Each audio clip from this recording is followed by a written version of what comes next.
Our next racetam we're going to talk about is Oxiracetam, and this is one of those ones that, again, another love-hate type of racetam for sure.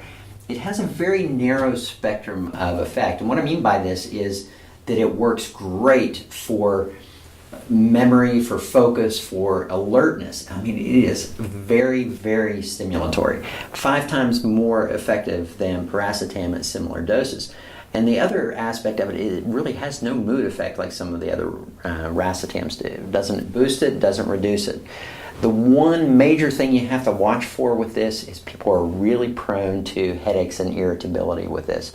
But those generally occur when you're really depleted on your choline.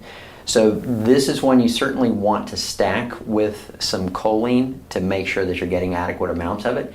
And if you start getting a headache or even fatigue is very common when the choline gets depleted. And of course, what we're looking at here is you've got something that's highly stimulatory, so the brain is really cranked up on this stuff.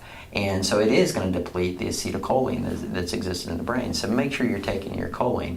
So who would really want to use this? Well, it works really well for memory and learning. It works really well for analytical processing of things.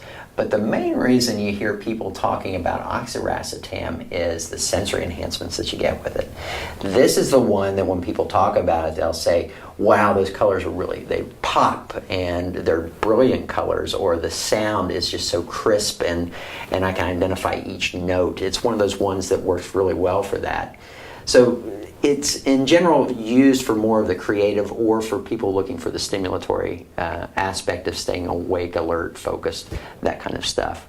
Now, the side effects, as I mentioned above, headaches, irritability, very common, so you just want to make sure that you're getting the choline, the adequate amounts of choline with it. And the other thing I want to mention is that some people have to take really significant, higher doses than average in order to achieve the positive effects that they're looking for. So you may not be someone who works well at the 400 milligram range. You may need to go up to 800 milligrams in order to get the really positive effects of the Oxiracetam, based on what I've found in the literature and what people say online.